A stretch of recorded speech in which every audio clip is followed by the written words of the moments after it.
Bem-vindos de volta, maltinha. Obrigada por estarem aqui para a segunda parte do primeiro episódio sobre a tragédia da família Watts. Espero que tenham gostado da primeira parte.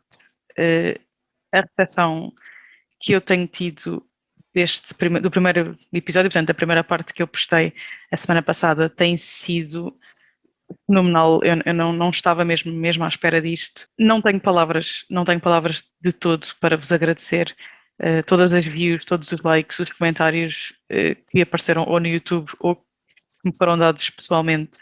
É muito mais do que aquilo que uma vez sonhei, muito mais do que eu estava à espera e deixa-me muito feliz por algo que eu comecei, algo que eu imaginei ter esta recepção e estar a ter o sucesso que está a ter. Eu nunca planeei que isto tivesse assim tanto sucesso, sempre foi uma coisa que eu queria fazer por piada, por gostar e por querer partilhar convosco e ver toda a gente, ou muita gente, a gostar tanto e a pedir mais, e a pedir a continuação, e a quererem saber o que é que acontece a seguir, e a dizerem que é que cortaste? Eu queria ver o a seguir, mal posso esperar para saber o que é que acontece e por aí fora.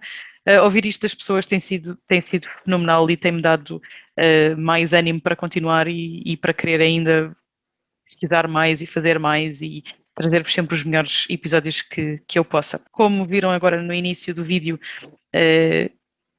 nós acabámos o episódio anterior a falar de quando a Shannon chegou a casa, depois da sua viagem ao Arizona, e em como as imagens da câmara de segurança captaram ela a chegar a casa e que essas foram as últimas imagens que alguma vez foram vistas dela. Por isso agora vamos continuar o resto do caso e espero que gostem. O que se passou no entretanto ainda é muito incerto, mas às 5h30 da manhã a câmara de segurança de um vizinho capta a imagem do Chris a trazer a sua carrinha de trabalho da rua. Portanto, eles têm uma garagem e têm uma driveway, mas a carrinha dele ficava a dormir na rua, porque como vinha do trabalho e por aí fora, ela às vezes deitava óleos e estava muito suja e eles, para não sujar a driveway nem a garagem, o carro da Shannon ficava na garagem e o do Chris ficava à porta, mas na rua. E ele puxou então a carrinha de rabo, portanto, de traseira para a garagem, e vê-se o Chris a fazer 3 viagens diferentes enquanto carregava a carrinha para o trabalho. Entretanto, no meio disto tudo, a Nicole, a amiga, sabendo que Shannon tinha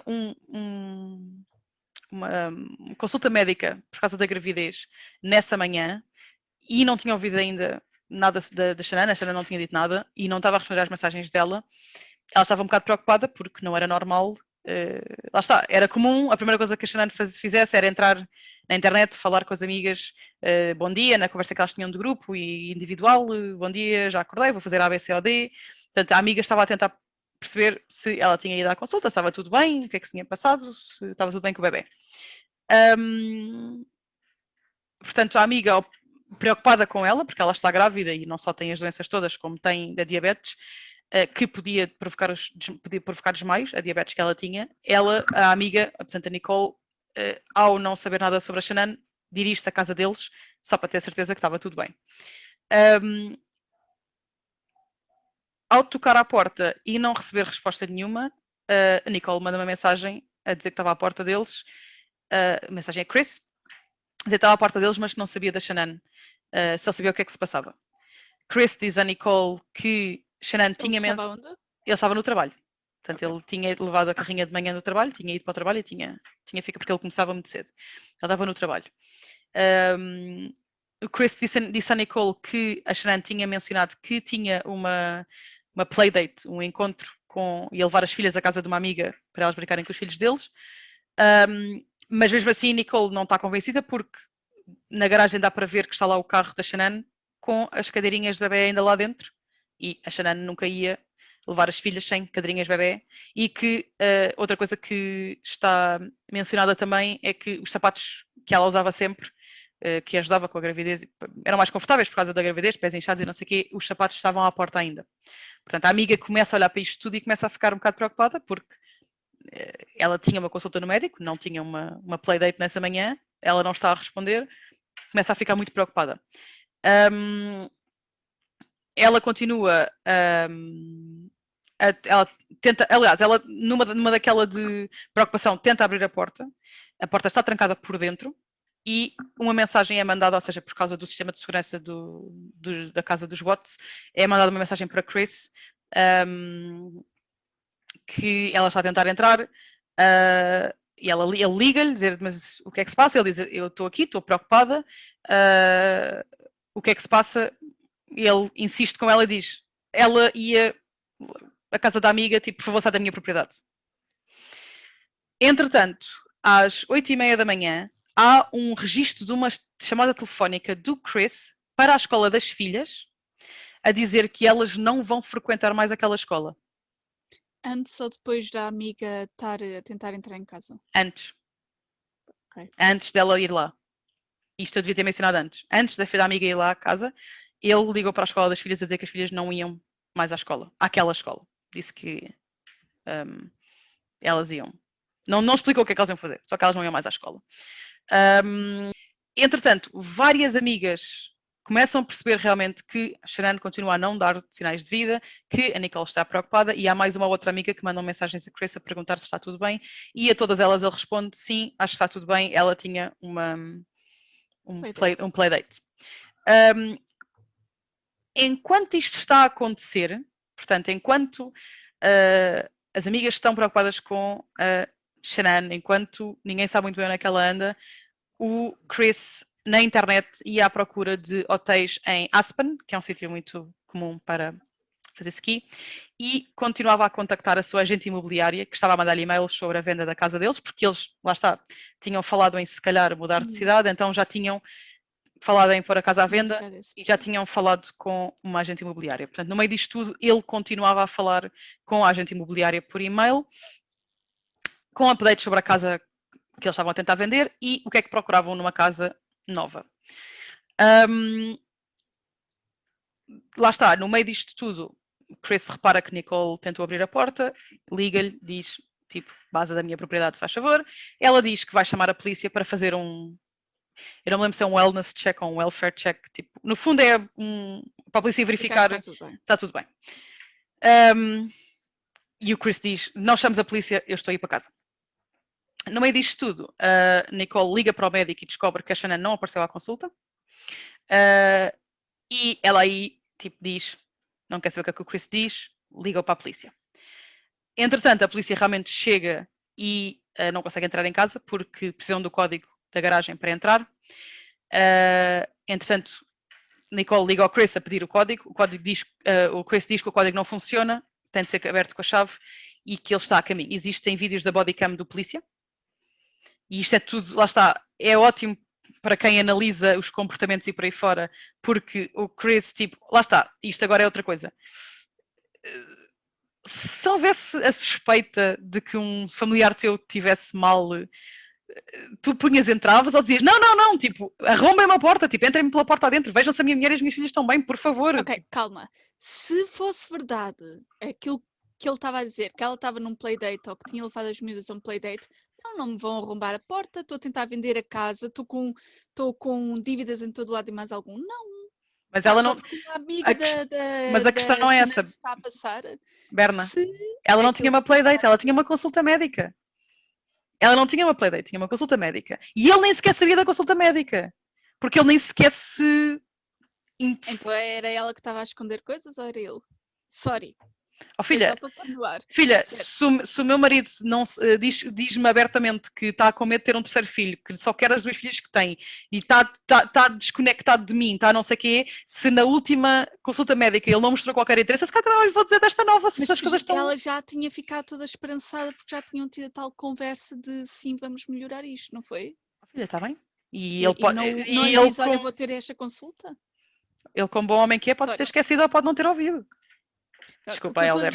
Se aquilo que ele está a dizer, ok, havia um playdate ou treta que o valha, porque pá, se a consulta do médico era às 9 não ia durar a manhã toda, então compreendo que ele não quisesse que lhe arrombassem a porta. Ok, então ouviste desta maneira, de outra perspectiva. Ok, ela tinha realmente um playdate, mas o carro está na garagem, as cadeirinhas bebés estão dentro do carro e os sapatos dela estão à porta ainda.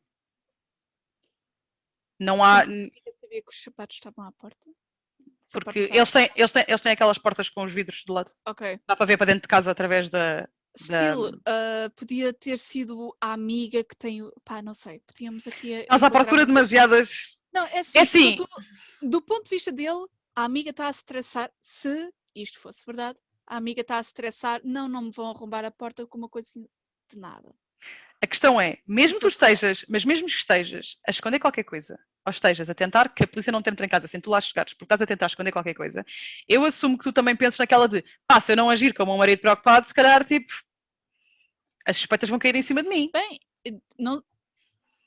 Isto porquê? Eu digo isto porque... porquê? Ele não tem que ser perfeito, certo? Não, exato. Ele pode ter achado que dizer que estou a ir para aí agora fosse o suficiente. Atenção, isto nem é tanto por ele não ter dito que podiam arrombar a porta, é mais também porque o carro dele veio devagarinho, ele saiu do seu carro, fez o seu, tipo, não correu, não mostrou preocupação, não nada. Isto é porquê? Porque também há analistas comportamentais que também pegaram nestes vídeos todos e analisaram ao pormenor e especialistas, não é? Porque não é uma ciência exata, mas há muito documentário na internet e realmente é uma das coisas que falam é tipo, ele não me pareceu preocupado em nenhuma altura. Tipo, lá está, ela tinha uma playdate, mas lá está, se tu sabes que a tua mulher tem lupus e tem a possibilidade de, com a sua diabetes, desmaiar, se há o indício qualquer de preocupação, tu se calhar pões a tua porta em segundo plano e dizes, ok, se há preocupação, por favor, tipo, entrem pela porta, não há problema, tipo, entendes? Tipo, se calhar estás a pensar nas tuas finanças primeiro do que no bem-estar. Ela pode estar desmaiada, mas não quer dizer que ela esteja em perigo ao mesmo tempo, certo? Eu não faço ideia como é que lidaria com uma situação parecida se fosse real, mas é na base do, ok, há a probabilidade de ter desmaiado, também há a probabilidade de estar a fazer uma cesta. Eu acho que estás a querer ser demasiado advogada do diabo. Exato. Sorry. Um bocadinho. Toda esta preocupação da amiga de se estar a meter na vida deles e de estar a... Mas é que a amiga não está a meter na vida deles. A amiga está a agir consoante aquilo que a mulher dele lhe tinha contado nos últimos tempos. E a partir do momento em que tu tens conhecimento que ela tem uma consulta para ver da gravidez, e que não foi a amiga não fala contigo durante o dia todo. Tu sabes que a amiga por si só já tem problemas de saúde. Dirige-te à casa dela para tentar perceber se ela lá está, se aconteceu alguma coisa. Há indícios de que ela está em casa. Todos os indícios apontam para isso. O marido diz que ela não tem nenhuma consulta, que foi um playdate. Provavelmente ele sabia da consulta, ele só disse é que não sabia da consulta. Mas ele se calhar sabia, não é? Isso por acaso não se sabe, mas podia saber, sim. Podia que soubesse. Podia ser. Portanto, que soubesse. A amiga agiu bem. Sim. A amiga chamou a polícia e a polícia foi fazer o cheque. Agora, todos os indícios apontam para... tudo bem, podemos alegar. Ele já se estava a cagar para o casamento e já não queria saber. Mas uma coisa é cagares para o casamento e não queres saber da tua mulher. Outra coisa totalmente diferente é não queres saber das suas filhas. São duas coisas diferentes. Porque eu posso não gostar da Marta, mas se eu tiver um filho, eu vou me preocupar com ele. Pelo menos se eu sou apelidado de um pai tão extremoso e se me preocupa tanto... E se é uma diferença de 10 minutos de tu chegares a casa, vais dizer arrombei-me a porta? Claro. Mas não foi, atenção, não foi bem. Para começar, as distâncias nos Estados Unidos são estúpidas. Exato. Para eles andar pouco, ele demorava quase 1 hora e tal a ir e vir do trabalho. Para começar, isso é estúpido, né? Porque as distâncias nos Estados Unidos, para mim andar pouco é ir daqui à casa de um amigo meu que mora a 10 minutos de distância de mim. Para eles é 1 hora. Pronto. Exato. E segundo, nada me garante que pudesse estar a acontecer alguma coisa naquele momento. E que esse tempo em que eu vou, entre eu chegar a casa e alguém que lá está no momento possa agir, pode salvar uma vida. Portanto, é literalmente estar a querer defender o indefensável. Se ele realmente fosse preocupado, e eu já não estou a pôr o ponto de preocupar-se com a mulher, porque ele estava-se a cagar para a mulher. Ok, estás a pensar mais nas filhas. Estou a pensar nos filhos. Se ele não sabe nada das filhas... No mínimo, aquilo que ele dizia é entrem em casa, vejam nossas garotas estão bem. Exato. Porque mesmo que ela estivesse a fazer uma cesta, é tipo, ok, ela está a fazer uma cesta, quem é que está a olhar pelos putos? E mesmo que ela esteja desmaiada no chão, quem é que está a olhar pelas crianças? Tipo, lá está, tipo, é assim, isto, again, exatamente por haver tantas... das miúdas. Exato. As miúdas, lá está, por haver tanto... análise comportamental, é que também, se calhar eu como vi muitos vídeos disso, também estou um bocadinho porque ele realmente agiu de maneiras um bocado suspeitas, mas lá está, porque, por exemplo, ele chega, vai cumprimentar o polícia, vai abrir a porta da garagem, em vez de, lá está, again, isto sou eu que se calhar, lá está, isto até ajuda um bocadinho ter, por exemplo, aqui o Helder, que é um gajo super ponderado e super calmo em situações de crise, e ele próprio diz, tipo, nestas situações, tipo, caga para a porta, tipo, se há uma coisa que pode estar a acontecer, por favor, arrebentem-me essa merda. Tipo, eu se calhar também, lá está, o gajo entra, estás a ver, se houvesse a hipótese do meu marido estar caído no chão e as minhas filhas estarem sem ninguém, eu entrava pela casa adentro aos gritos a chamar por toda a gente e mais alguma, tipo, por favor, alguém me responda, tão bem, está tudo bem. Este gajo não, este gajo entra, abre a porta da garagem, entra pela garagem, espreita para dentro do carro da mulher, calmamente, olha lá para dentro, entra pela porta, portanto há uma conexão entre a garagem e a casa, entra por lá e ele demorou mais de 1 minuto, porque tipo, lá está, a porta da garagem é aqui e a porta de entrada é aqui, portanto ele demora tipo 2 segundos a dar a volta, mas ele demorou mais de 1 minuto a vir abrir a porta à polícia e à amiga.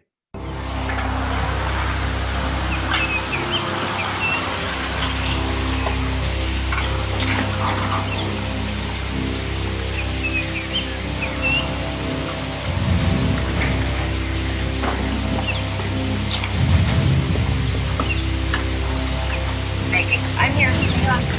Yeah, give me a phone. Okay, sit back.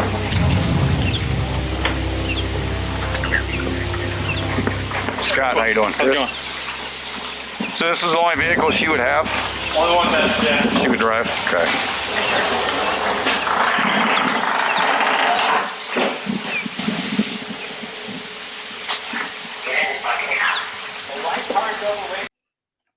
O que se passou durante esse tempo, só ele é que sabe. Mas há uma suspeita de que ele tenha escondido o telemóvel da Shanann entre as almofadas do sofá e que ele possa ter estado a arrumar alguma coisa, mas lá, again, isto é especulação pura e dura, mas foi onde o telefone dela foi encontrado entre as almofadas do sofá, o que não é normal, tendo em conta que ela tinha sempre o telemóvel com ela, o telefone era posto a carregar por norma na mesa de cabeceira dela à noite, isto era sabido pelas amigas. Podia ser uma anomalia, naquele dia ela podia ter deixado o telefone ali por alguma razão, mas a suspeita é que ele possa ter tentado esconder coisas e por aí fora. Pronto, de qualquer maneira. Depois até foi a amiga que encontrou o telemóvel ali. Lá está, e eu depois até, exatamente aquilo que eu estava a dizer dos analistas comportamentais, exatamente a coisa normal seria entrar pela casa adentro, chamar, gritar, tipo, está toda a gente, está alguém vivo, tipo, está toda a gente bem, o que é que se passa? Mas ele não. Entra, abre a porta, começam a falar à porta sobre A, B, C ou D, vão lá acima, tipo, sobem a escada, não sei o quê, e outra coisa que reparam muito durante este tempo é que ele está sempre a olhar para o telemóvel. Portanto, ele tem sempre o telemóvel na mão e parece estar a mandar mensagens a alguém. A questão é, again, se tu achas que alguma coisa aconteceu à tua mulher e estás em pânico, tu mandas mensagens ou telefonas. So what time do you work? Usually, once I get to work, it's like 6:30 to 3:30, 4 o'clock. You usually work nights or days? Days. What time do you leave the day? What time I leave there? Come No, here. Usually between 5:30 and 6. Right. And was Shannon here then? Yes. Yeah, she was still in bed.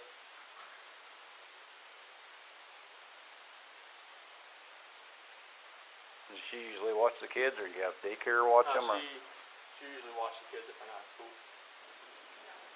you guys having any kind of issues, marital issues, or We're going through separation. you are? Did you guys file it yet or anything, or just talking about it? No, we're gonna sell the house and do a separation. And how's that going? It's going Civil for the most civil, part, or? Existem realmente registros de que ele tentou ligar para ela, chamadas muito curtas, e que mandou-lhe mensagens, está tudo bem, ou como é que estás, ou está tudo bem. Again, no meio disto tudo, sabendo o que se sabe depois, aquilo é claramente a tentar limpar tipo, os seus tracks. Mas pronto. muito mal, não é? Muito mal, atenção, ninguém diz que ele era um gênio do crime, não é? Tipo, Está bem, mas... ou um gênio de todo, portanto... É assim, lá está, ele tipo, aliás, lá está, através desta coisa dos analistas comportamentais, dizem que as pessoas meio culpadas, ou até muito introvertidas, atenção, ele podia ter usado o telemóvel para evitar contacto direto olhar direto com a polícia, porque a polícia está a falar com ele e ele está, sim, pois, sim, eu via hoje de manhã, tipo, levanta os olhos, eu via hoje de manhã, não sei o quê, e o polícia pergunta-lhe, está tudo bem na vossa relação? E ele diz, nós estamos a separar-nos, e o polícia diz se a viu de manhã, ele diz que sim, que ela estava deitada ainda quando ele saiu para o trabalho. Eles dão uma volta à casa, veem que por norma está tudo normal. Encontrou a carteira dela, não é? Encontram à porta, portanto, está o telefone, a carteira, chaves, está tudo lá. Isto juntando com as cadeirinhas, os sapatos, tipo, começa tudo a empilhar-se. Que a única coisa que falta, notório, é os lençóis da cama, de casal, os cobertores das filhas e que a aliança de casamento da Shanann estava na mesa de cabeceira. E o próprio Chris menciona depois que ela só tira a aliança quando é para pintar o cabelo, que é para não a estragar. De resto, ela nunca tira a aliança. Se foi ela ou não, até pode ter sido ela que tirou ou não, o facto é que a aliança foi encontrada na mesa de cabeceira.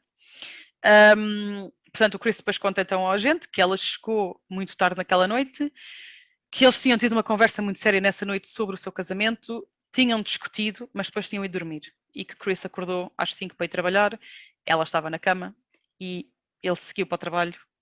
E depois a história continua.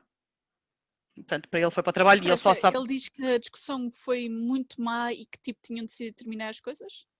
Ele mencionou que eles estavam a passar por uma separação. É o que está na bodycam, ele disse à polícia. Não disse exatamente o que é que discutiram. Não, era para perceber se ele dá a entender que a discussão era grave o suficiente para não dormirem na mesma cama ou não. Lá está, sim, lá está. Ele não dá a entender, ele diz só que discutiram e que foram dormir. O que para mim também é um bocado estranho, porque tipo, se eu tivesse a discutir, lá está, tipo, eu e o Helder também somos diferentes, o Helder consegue adormecer facilmente em qualquer circunstância, eu se estiver a remoer com qualquer porcaria não durmo, e se estivermos então a ter uma discussão super séria sobre a nossa relação, não durmo de certeza e não o deixo dormir a ele até resolver as coisas. Se calhar isso é um bocadinho mau, mas... a mim custa-me que ela ver o seu casamento a desmoronar-se, decide, sim, vamos dormir. Tipo, não sei, lá está. O que é que se passou naquela noite, só ele é que sabe, e isto é o que ele está a dizer para já. A polícia disse então a Chris que ia dar a mulher e as filhas como desaparecidas na manhã seguinte, ou seja, no dia a seguir, se elas não aparecessem até ao final deste dia. Portanto, do dia 13. No meio disto tudo, e isto são aqueles pormenores que tu não sabias, mas que eu agora vou gostar de te dar, é que ele continua a responder à agente imobiliária sobre a venda da sua casa e a compra de uma casa nova como se nada se passasse. Ela continua a fazer-lhe perguntas sobre mas o que é que procuras numa casa nova? E acho que lhe pergunta até se a garagem deles está cimentada ou whatever, e ele diz, não, e procuramos não sei o quê. Portanto, ele está... Lá está, no meio de uma crise eu assumo que não tenhas a presença de espírito e continuas a tentar vender a tua casa. O que é que ele quer? O que é que ele diz que quer? Tipo, se pede uma casa para uma ele família. Pede sempre casa para a família. Eu reparei nisso. Eu não tenho aqui os pormenores, mas eu tenho ideia dele ter dito tipo 3 quartos, não sei o que mais. Ok. Entretanto, o vizinho do lado, portanto, ele chama-se Nathan, ele convida Chris e a polícia para a sua casa para poderem ver os registros da sua câmara de segurança, porque a câmara de segurança dele, apesar de estar apontada para a driveway dele, apanha, tipo, na visão periférica, um bocadinho da driveway da casa dos Watts.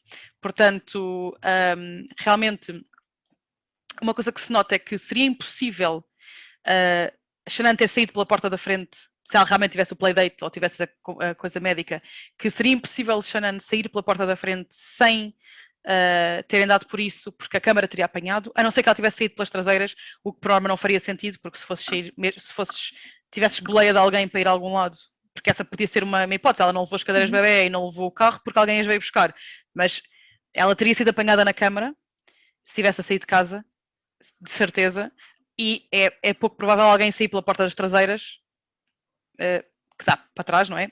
Se tem uma boleia para a vir apanhar. Entretanto, ou seja, eles mostram e vê-se aquilo que eu já tinha falado antes, vê-se o Chris realmente a sair de casa, ou vê-se alguém a sair de casa, isto depois é outra coisa de contexto, mas já se fala à frente, vê-se alguém a sair de casa realmente e a carrinha a ser posta a trabalhar, as luzes a acender e a carrinha a ser feita a marcha atrás, e realmente vê-se uma pessoa trás e para a frente a tirar e pôr coisas, não sei o que é que leva ou o que é que não leva, não sei, porque ele está sempre, ou seja, se a carrinha está aqui e a câmera está aqui, ele está a passar por este lado, portanto não se vê por completo o que é que ele está a carregar, mas vê-se a fazer 3 viagens diferentes. Entretanto, Tinha timestamp? tinha timestamp. Portanto, um timestamp horas, mais ou menos? das 5 e qualquer coisa da manhã, 5h30. Agora Ok. tinha de ir ver outra Ou vez, seja, mas... perto da hora dele de Da hora, sim, exatamente a hora que ele disse, 5h30 da manhã, Ok. que é a hora que ele costuma sair para trabalhar. Entretanto, o polícia deve ter percebido que o vizinho queria dizer mais qualquer coisa e disse a Chris, eu só preciso do statement dele que ele assine, e disse a Chris para sair.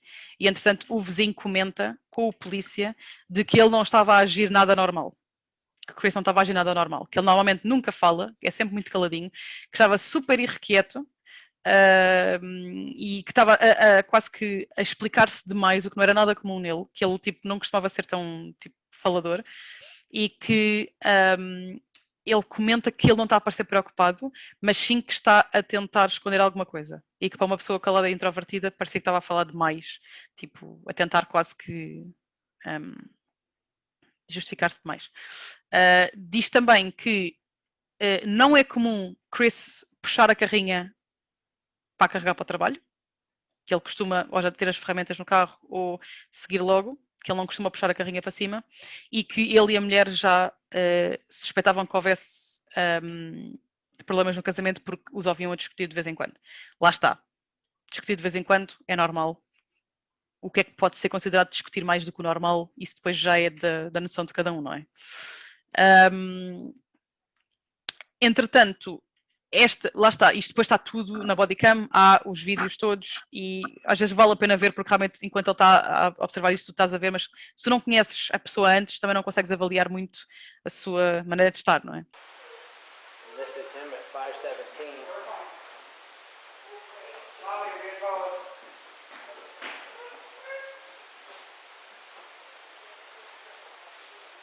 I usually park out there on the side. I just want to get everything back in. Be easier, so loading everything out there, all the tools that I had to bring in.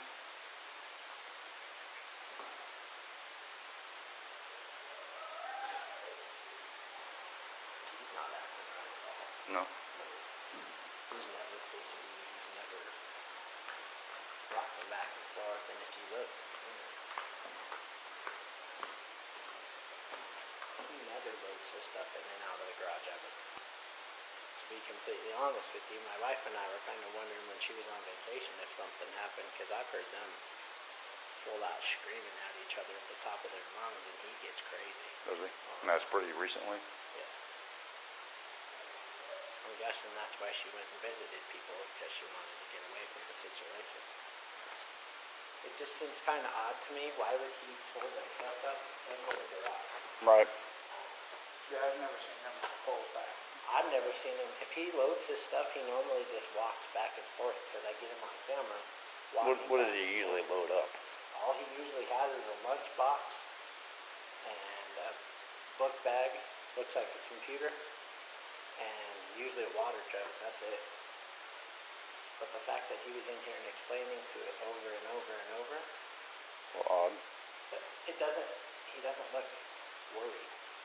He looks like he's trying to cover his tracks.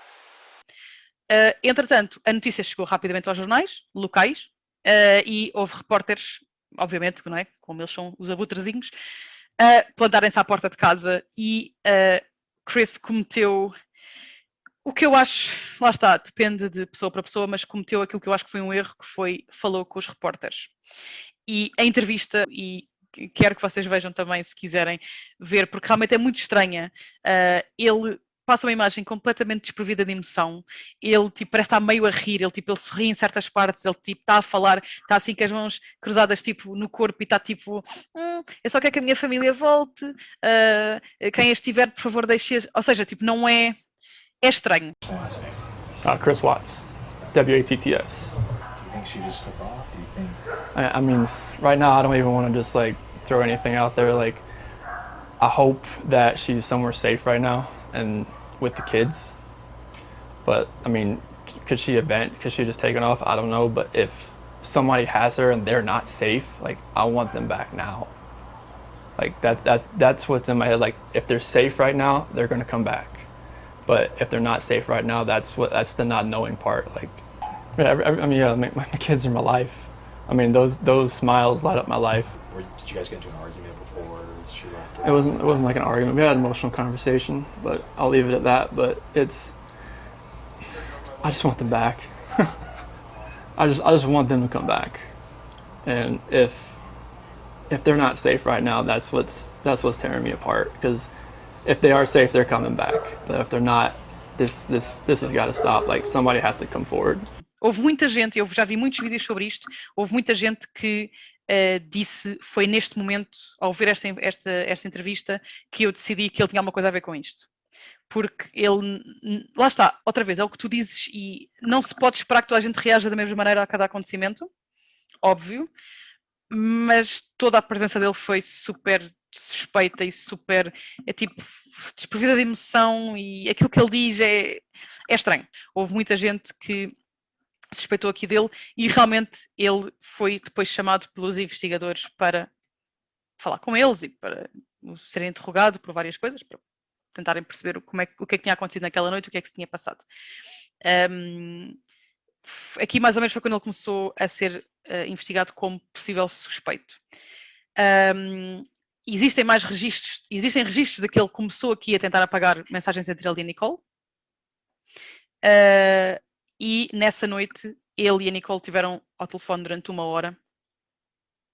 Claro que o conteúdo dessa chamada ninguém sabe. Depois do desaparecimento, depois de falar para as câmaras, sim, nessa noite ele teve 1 hora ao telefone com ela, mas não se sabe, obviamente.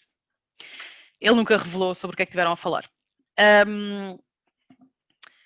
No dia 14 de agosto, no dia a seguir ao desaparecimento, existem registros de que a Nicole pesquisou o nome da Shanann Watts e nessa tarde passou 4 horas on and off a pesquisar notícias sobre o desaparecimento da Shanann, da Bella e da Celeste, bem como pesquisar coisas como se a polícia consegue descobrir mensagens e se durante quanto tempo é que as companhias telefónicas guardam as SMS nos seus registros.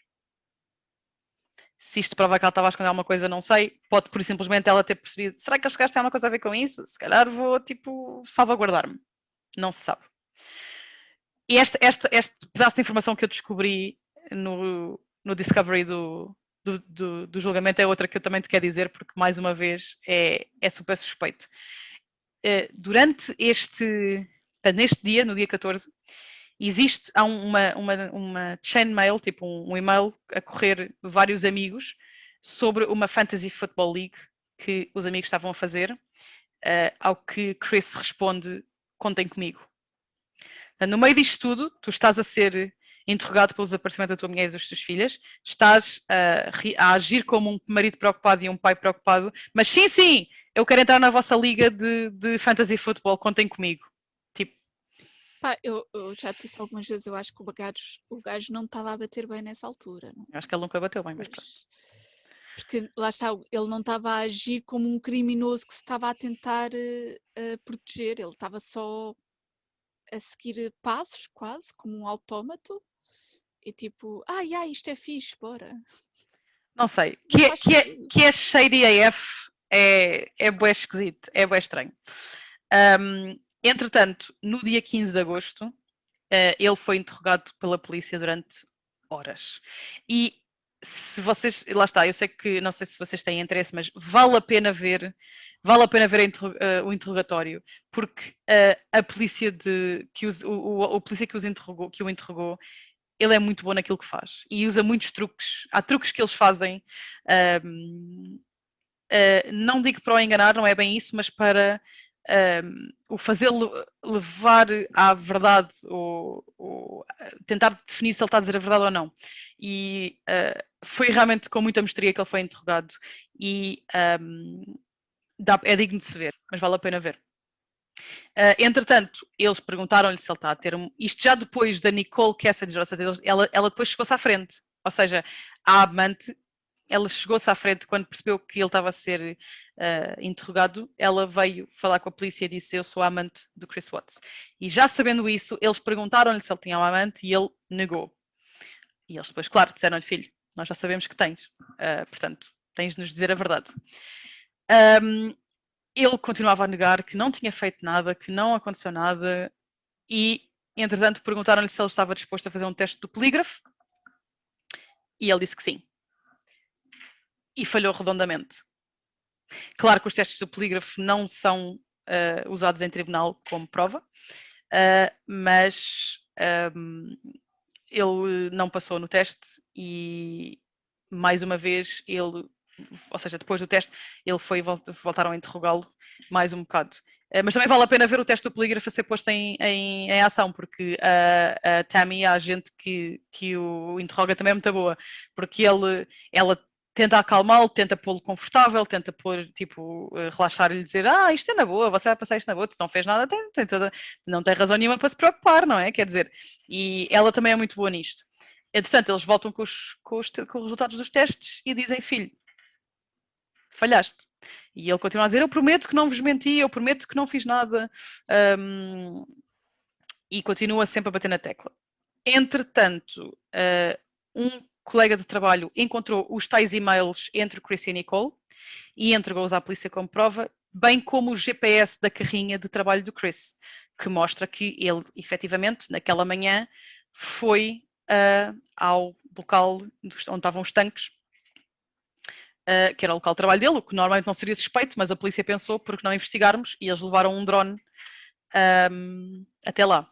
E o que é que o drone descobriu? Não só ao passar por cima do descampado, que aquilo era um descampado enorme com os tanques lá no meio, não só descobriram o lençol da cama, que faltava da cama deles, estava no meio do campo, e estava ao pé de um sítio onde a terra parecia ter sido remexida. No meio disto tudo, a polícia continua a insistir com ele e a dizer, falhaste no teste, o teu GPS o GPS mostrou que foste aqui, e foi isto encontrado, tens de dizer a verdade. E ele durante um tempo continua a negar e usa uma expressão muito que a mim e a muita gente foi suspeita. Ele diz, eu não magoei aquelas crianças. Não me parece uma expressão normal quando estás a falar dos teus filhos. Tipo, eu não fiz nada à minha mulher, eu não magoei aquelas crianças. É tipo, não vais usar as tuas filhas, não vais dizer o nome delas, aquelas crianças. É uma coisa, lá está, again, é uma análise de comportamento verbal, mas parece um bocadinho detached, como é que se diz? Desapegada. Desapegado, obrigado, exato. No meio disto tudo, ele finalmente, de cansaço ou de perceber que não vai conseguir escapar com esta, diz que quer dizer a verdade, mas quer falar com o pai. O pai, entretanto, tinha vindo da Carolina do Norte, o pai é chamado dentro da sala e o Chris finalmente confessa que matou a Shanann. They know I had an affair. They know. I can't complain about that. Anything else you want to tell me? What's going on? Or what happened or anything? If you know anything about it?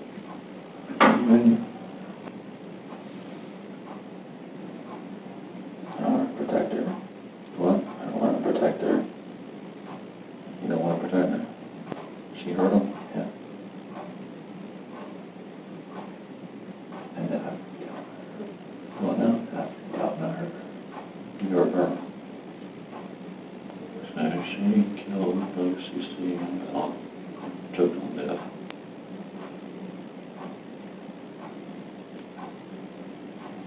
You lost it in the choke. You choke her or? Not just this. It's rage. So what you do? All the bodies off or something? I mean, I didn't know what else to do. I freaked out. I didn't know nothing else to do. O que ele alega é que viu-a a sufocar a Bella e a Celeste no monitor dos bebés. Eles tinham, há quem tenha só aqueles áudios, eles tinham um monitor de vídeo. E numa raiva, ele diz que as duas filhas já estavam azuis quando ele entrou no quarto e que ele passou-se e estrangulou-a até à morte num acesso de raiva. E que quando viu o que fez, que matou a mulher e as filhas mortas, que desesperado tirou os lençóis da cama, enrolou o corpo da Shanann nos lençóis, levou-a para o carro, levou as filhas para o carro, conduziu até ao sítio onde estava a trabalhar, enterrou o corpo da mulher numa vala rasa e meteu os corpos das filhas, uma em cada tanque petrolífero que estavam no local. Há quem depois, mais à frente, mas isto aqui eu não quero entrar muito nisto porque também não é muito importante, mas há quem depois mencione que a própria reação do pai do Chris pareceu um bocado esquisita, porque ele não tem reação emotiva àquilo que o filho está a contar. Tipo, o filho está a dizer que a Nora matou as netas dele e que ele matou a mulher, e o pai não tem grande reação. Mas lá está, outra vez, não podemos saber como é que reagíamos naquela situação. Há pessoas que acham estranho, há pessoas que consideram os próprios pais do Chris como pessoas um bocadinho narcisistas e um bocado desconectadas, mas isso são teorias, são comentários que há na net, e há pessoas que realmente mencionaram isto. Eu, por mim, falo que se calhar se eu confessasse à minha avó que tinha assassinado o meu marido e não sei o que, ela se calhar passava-se da marmita comigo e dizia, começava aos gritos comigo, o que é que tu fizeste? Pronto. Mas lá está, não podemos assumir como é que cada pessoa iria reagir no meio disto. Entretanto, a polícia realmente dirige-se ao local, encontra o corpo da Shannon facilmente, porque realmente estava numa vala muito rasa. Recuperar os corpos das filhas foi muito mais complicado, porque estavam dentro de tanques gigantes de óleo. E foi muito difícil, não só por causa dos fumos, como exatamente para conseguir tirar os corpos de lá, o resgate foi muito mais complicado. No meio disto tudo, Chris continua sem mostrar grande emoção. Ele, em altura nenhuma, até os próprios detetives comentaram isso, que ele não mostra muita emoção em altura nenhuma em que está a contar isto, sobre a morte da mulher e especialmente sobre a morte das filhas, porque mesmo que ele estivesse desconectado da mulher, a perda das filhas seria uma coisa emotiva. Mas pronto, no meio disto tudo é interessante, eu acho interessante porque eu sei a história por trás, de mencionar que a Nicole, a amante, pesquisou no Google artigos sobre a Amber Frey. A Amber Frey foi a amante do Scott Peterson, que é um caso dos anos 90, também de um homem que foi acusado de matar a mulher grávida, e veio à luz que ele também estava a traí-la, e a Amber Frey foi muito conhecida porque ela, depois de descobrir que ele era casado e que ele era suspeito de matar a mulher, cooperou com a polícia e gravou chamadas entre ele e ela, e pronto, ela tornou-se muito mediática, não só porque era amante de um gajo que fez uma coisa tão horrível, ou que foi acusado de fazer uma coisa tão horrível, como ela colaborou com a polícia e conseguiu chamadas gravadas e por aí fora. Portanto, a Nicole Kessinger pesquisou o nome da Amber Frey, pesquisou, isto é sempre interessante, pesquisou o património líquido da Amber Frey, portanto, quanto é que ela valia em termos monetários, que tipo de contrato de livro é que a Amber Frey conseguiu e se as pessoas odiavam a Amber Frey. Foram as pesquisas que ela fez no Google quando finalmente foi descoberto isto tudo, o que não deixa de ser um bocado prioridades. Mas pronto, só no seu julgamento em novembro do mesmo ano é que o Chris muda a sua história e finalmente conta aquilo que agora é considerado a verdade. Ele diz que nessa noite em que a Shannon chegou a casa, ela deitou-se ao pé do marido e eles iniciaram relações sexuais, e que depois disso adormeceram. E umas horas depois, quando ele acordou para ir trabalhar, ele acordou a Shannon também para eles conversarem.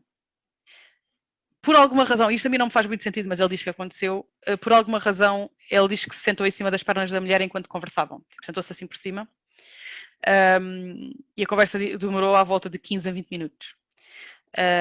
Durante isto ele diz que Shannon chorou e que disse que ele sabia que tinha outra mulher, algo que ele negou, mas que afirmou que já não amava a mulher e que eles já não eram compatíveis. Ele alega que ela teve um acesso de mágoa, não é? Que chorou e que, no meio da raiva toda disto, disse-lhe que ele nunca mais ia ver as filhas e que ele tinha de sair de cima dela neste momento porque ele estava a magoar o bebê, na maneira como ele estava sentado. Ele aqui diz que se passou e pôs as mãos à volta do pescoço da Shanann e a estrangulou. Durante o julgamento, o advogado da acusação mencionou que se demora à volta de 2 a 4 minutos a estrangular alguém, e o Chris disse que ele se perguntou a si próprio porque é que não conseguia largar o pescoço dela e pronto. No meio daquilo, ele diz que o acesso de raiva foi tão profundo que, apesar de ele estava a ver-se a fazer aquilo, mas que não estava a conseguir largar e não conseguia entender porque é que não conseguia largar. E no meio disto tudo, aliás, ele também diz que a mulher nunca lutou ou gritou, e que ela não, tipo, não, por isso é que não há, ele não tinha feridas de defesa nele próprio, e dizem que é porque ela não lutou, mas há quem não perceba porquê que ela não tentou lutar pela vida. Ele diz que, entretanto, a filha mais velha, a Bella, entrou no quarto e perguntou o que é que se passava com a mãe. Ele respondeu por isso simplesmente que a mãe não se sentia bem e enrolou o corpo da Shanann num lençol, isto sempre com a Bella a observar. Diz que levou o corpo da Shanann para o carro e que, quando voltou a casa, a Celeste também já estava acordada e estavam as duas no quarto deles.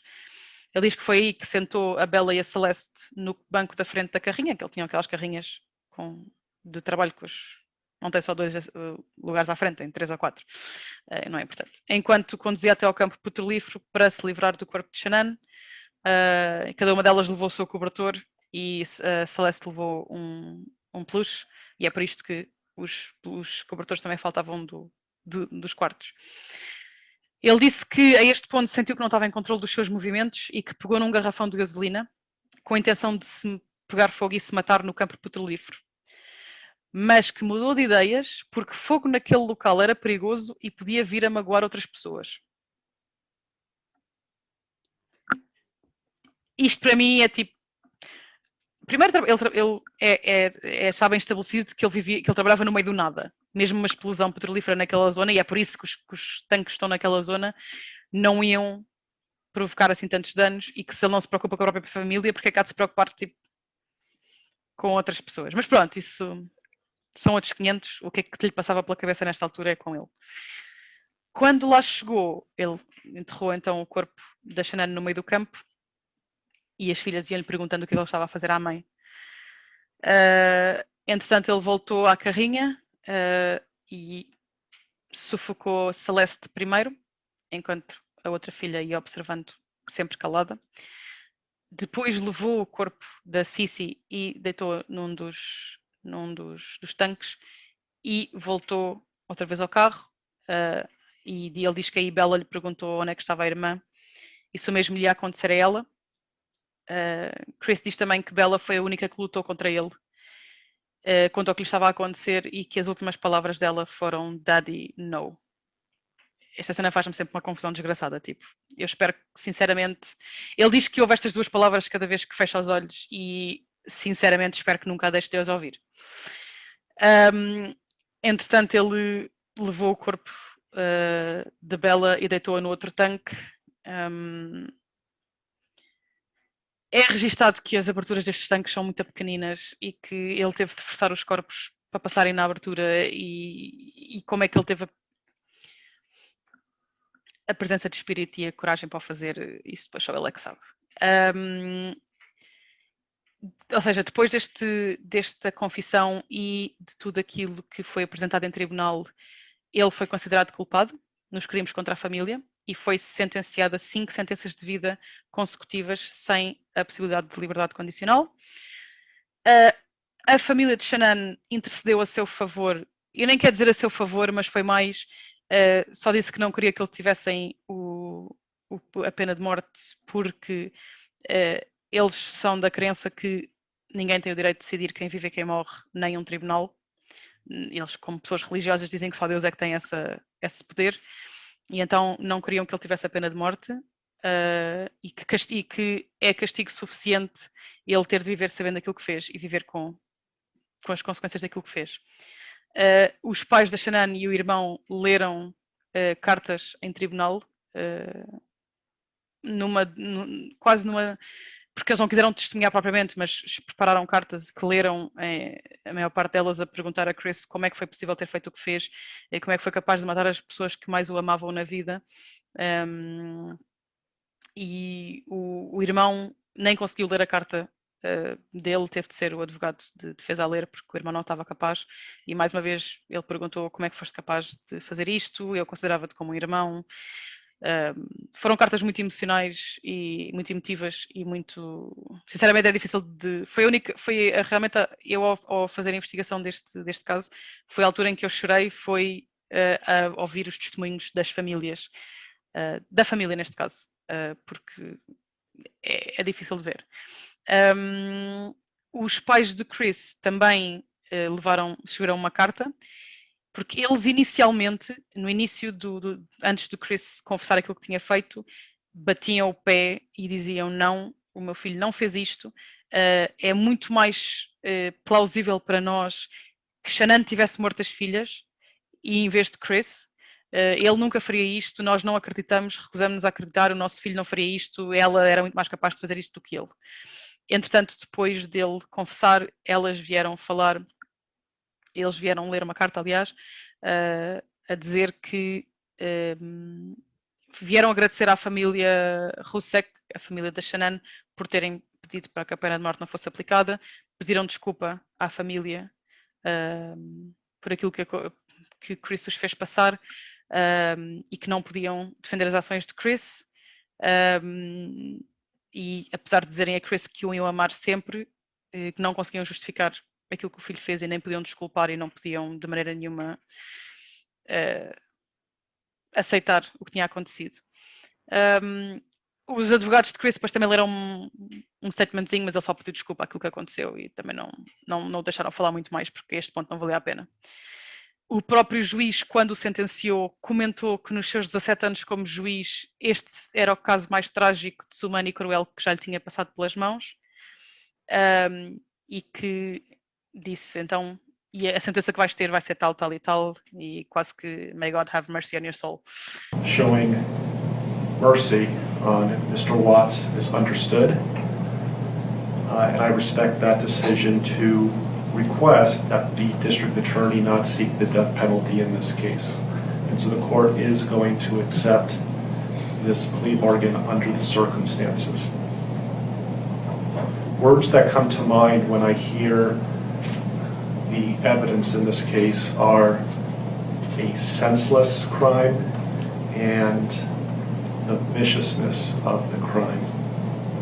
And equally aggravating in this court's determination is the despicable act of disposing of the bodies in the manner in which they were done in this case. I've been a judicial officer now for starting my 17th year, and I could objectively say that this is perhaps the most inhumane and vicious crime that I have handled out of the thousands of cases that I have seen. And nothing less than a maximum sentence would be appropriate, and anything less than the maximum sentence would depreciate the seriousness of this offense. Já depois de ele ter sido encarcerado, houve uma senhora chamada Sherlyn Cadle que faz investigação destes casos e por aí fora, não sei se ela é propriamente uma jornalista, vamos chamar-lhe uma autora, que começou a conversar com Chris por carta,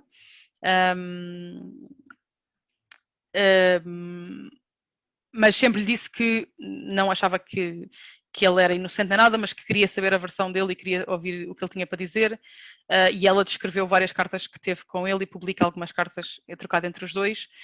E nestas cartas é que então Chris afirma que Nicole era a sua alma gêmea e que ela foi a razão pela qual ele matou a família, por querer estar livre para ficar com ela.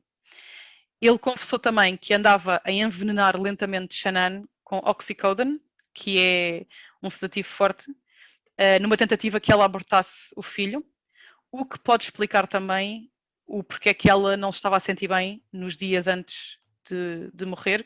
As amigas tinham comentado que enquanto ela estava na viagem de trabalho que ela não se andava a sentir muito bem e pode justificar o que é que ela não se andava a sentir bem e porque é que ela não se defendeu quando ele a atacou. Na autópsia? Não sei se é o tipo de coisa que iria aparecer.